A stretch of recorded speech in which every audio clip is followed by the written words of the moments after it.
You guys ready for your next comic? Hell yeah, that's what I like to see. A lot of you guys came to see him. You love him.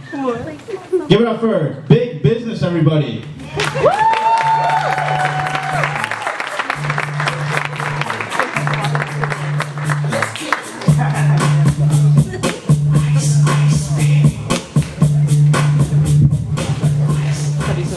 Give it up for your host, Devin.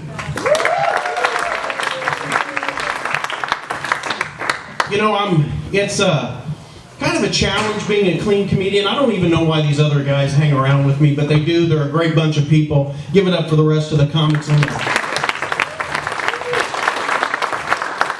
You know, I quit my job a little while ago, and, well, it's actually been about 11 months ago, so maybe I'm just a loser now.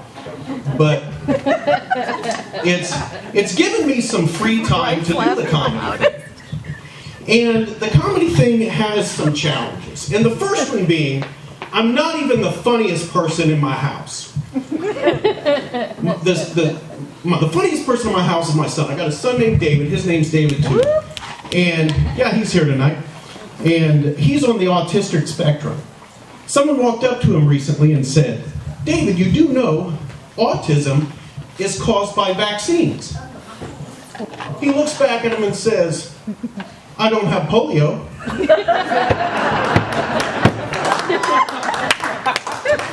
I'm glad you laughed at that joke. I said vaccine in Indiana.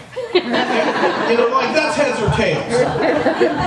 Like I should have worn my MAGA hat and my Biden shirt. I've been an equal opportunity offender. The other challenge with doing comedy is real life provides things that are funnier than any joke that I could tell you. So, for instance, my wife's name's Kim.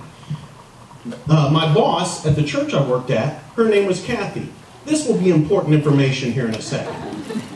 We're driving around, and we pull into a 7-Eleven.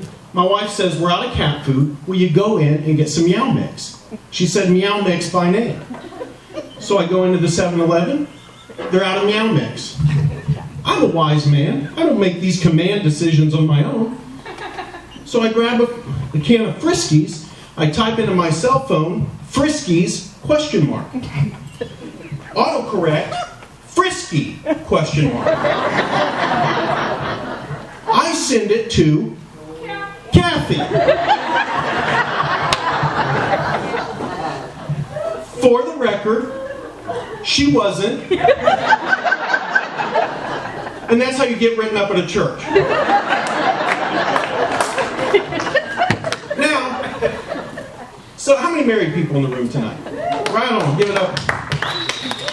You know, it's till death do you part. It's just a downhill slide.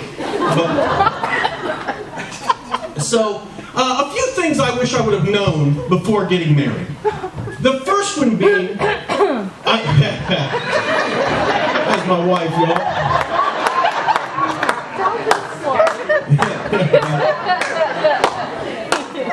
Few things I wish I would have known before getting married. The first one being that I would never be warm in my home again. That marriage is a sentence of a lifetime of robes and blankets. The next thing I wish I would have known is that I knew I had to be a good dude in real life. I knew I had to be nice and considerate and faithful and all that. I knew I had to do that in real life. What I didn't know is I had to do that in her dreams. Now, I don't know if I'm making dream life David miserable, but he sure is making my life miserable. And I don't have his cell phone number. The next thing, men, you don't have to say everything that comes to your mind. You don't have to do that. For instance, I bought my wife flowers recently. Bought her some flowers. And so I said, "Hey, what's this flower deal? Like, they die in a few weeks, they die in a couple days." And she says, "Diamonds don't die." Flowers it is, baby. The next thing about being in a marriage is you fight over the most ridiculous and silly things. Recently, I was right, but anyway, Kim and I were fighting over a hairbrush. We'll see. Does anyone see the irony? That I probably shouldn't have strong positions on a hairbrush? In addition to that, I am trying to work on my marriage. So one evening, my wife pulls out a laptop and she says, "Will you watch this video?" And the title of the video was, "How to Communicate to Your Wife with Love and Romance." And I'm like, I'll do this. It's till death do us part. She's given me 2 wonderful children. I should be willing to make the sacrifice. So I open up the laptop, I log on to YouTube. It was 97 minutes long. I don't got time for that. I'll figure it out along the way. Now, despite not being interested in watching a 97-minute video, I have picked up the occasional book from time to time. Here's the problem with these books. The books are either greatly influenced by women or secretly written by women. I picked up an older book, and it was called Men Are From Mars, Women Are From Venus. Women Are From Venus? I had trouble knowing she was from South Bend. Now I'm dealing with an alien life form.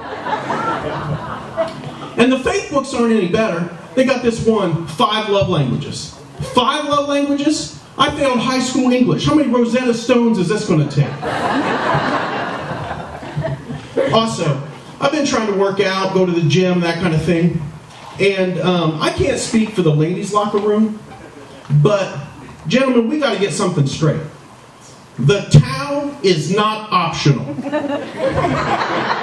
Like, we have everybody going around saying, "Mask up." Gentlemen, it's time to towel up.